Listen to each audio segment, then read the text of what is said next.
Global skill development mission में आपका स्वागत है। इस सेशन में हम जानकारी लेंगे कि हमारे पास HTML में कितने प्रकार की लिस्ट हैं, उनका प्रयोग किस प्रकार से किया जा सकता है और उनको प्रयोग करने के लिए किस प्रकार के एलिमेंट्स की हमें आवश्यकता रहती है। सबसे पहले जानकारी लेते हैं अनऑर्डर्ड लिस्ट के बारे में।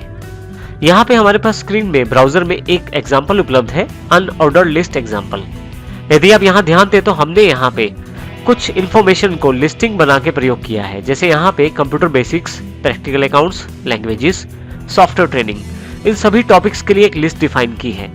ये लिस्ट आपके पास डॉट्स दिखा रही है, अर्थात नंबरिंग ये नहीं दिखा रही, बल्कि इसको पॉइंट से डिस्क्राइब किया जा रहा है। तो ऐसी लिस्ट जिसमें नंबरिंग नहीं रहती, डॉट्स या कुछ पिक्चर्स रहती हैं, वो अनऑर्डर्ड लिस्ट रहती है। इसी के साथ हमारे पास एक ऑर्डर लिस्ट एग्जाम्पल भी है। उसी कंटेंट को हमने नंबरिंग के साथ शो करने की कोशिश की है। ये हमारी ऑर्डर लिस्ट कहलाती है। इसमें हमारे पास सिर्फ डॉट्स की जगह पे एक नंबरिंग अवेलेबल हो गई है। एक तीसरा एग्जांपल और हमारे पास यहाँ उपलब्ध है डिस्क्रिप्शन लिस्ट के रूप में।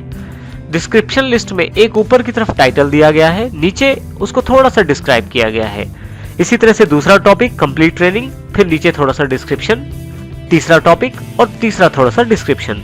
तो जब आपको डिस्क्रिप्शंस देने की आवश्यकता रहती है अपनी लिस्टिंग में, तो आप डिस्क्रिप्शन लिस्ट का प्रयोग कर सकते हैं। इसमें मुख्यतः एक हेडिंग रहता है और एक उसके नीचे उसकी डिस्क्रिप्शन रहती है। तो इस प्रकार हमारे पास मुख्यतः 3 तरह की लिस्टिंग है जो कि हम लोग प्रयोग करते हैं अपने HTML वेब पेजेस में। HTML वेब पेजेस की ये जो लिस्टिंग है ना केवल टेक्स्ट के साथ बल्कि पिक्चर्स के साथ भी अवेलेबल रहती है।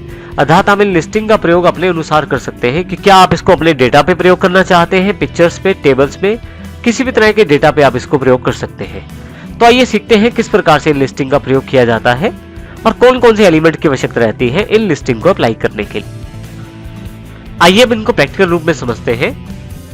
हमारे पास यहाँ पे 3 तरह की लिस्टिंग अवेलेबल है। सबसे पहले बात करते हैं अनऑर्डर्ड लिस्ट के बारे में, जो हमने एग्जांपल में भी देखी थी, जिसमें डॉट्स का प्रयोग किया गया था, जो कि हमारे पास एग्जांपल में भी उपलब्ध है। अनऑर्डर्ड लिस्ट को यूज करने के लिए HTML कोडिंग में हम UL टैग का प्रयोग करते हैं। UL टैग लगाकर हम ये जानकारी दे सकते हैं कि हमारी अनऑर्डर्ड लिस्ट शुरू हो चुकी है। फाइनली क्लोजिंग UL टैग लगाकर हम ये जानकारी दे सकते हैं कि यहाँ पे हमारी अनऑर्डर्ड लिस्ट खत्म है। उसके बीच में जितनी भी आइटम्स हमें लगानी है, उन सबको हमें LI टैग के साथ जानकारी देनी होती है। इसका अर्थ ये हुआ कि LI टैग के साथ हम इंटरनल जो लिस्ट है उसकी जानकारी दे सकते हैं, जबकि UL टैग शुरुआत और एंड में ये जानकारी देता है कहां से लिस्ट शुरू है और कहां पे खत्म है।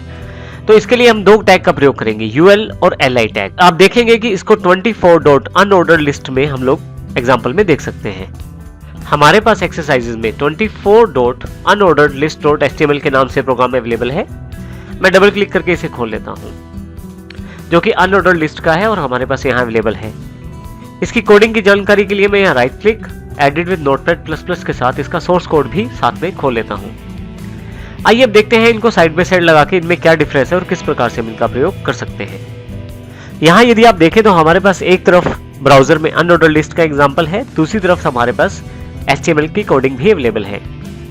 बॉडी सेगमेंट की जानकारी लेते हैं। सबसे पहले हमारे पास H2 टैग है, जो एक टाइटल शो कर रहा है अनऑर्डर्ड लिस्ट एग्जाम्पल, परंतु इसमें हमारा जो मेन टैग है वो है UL।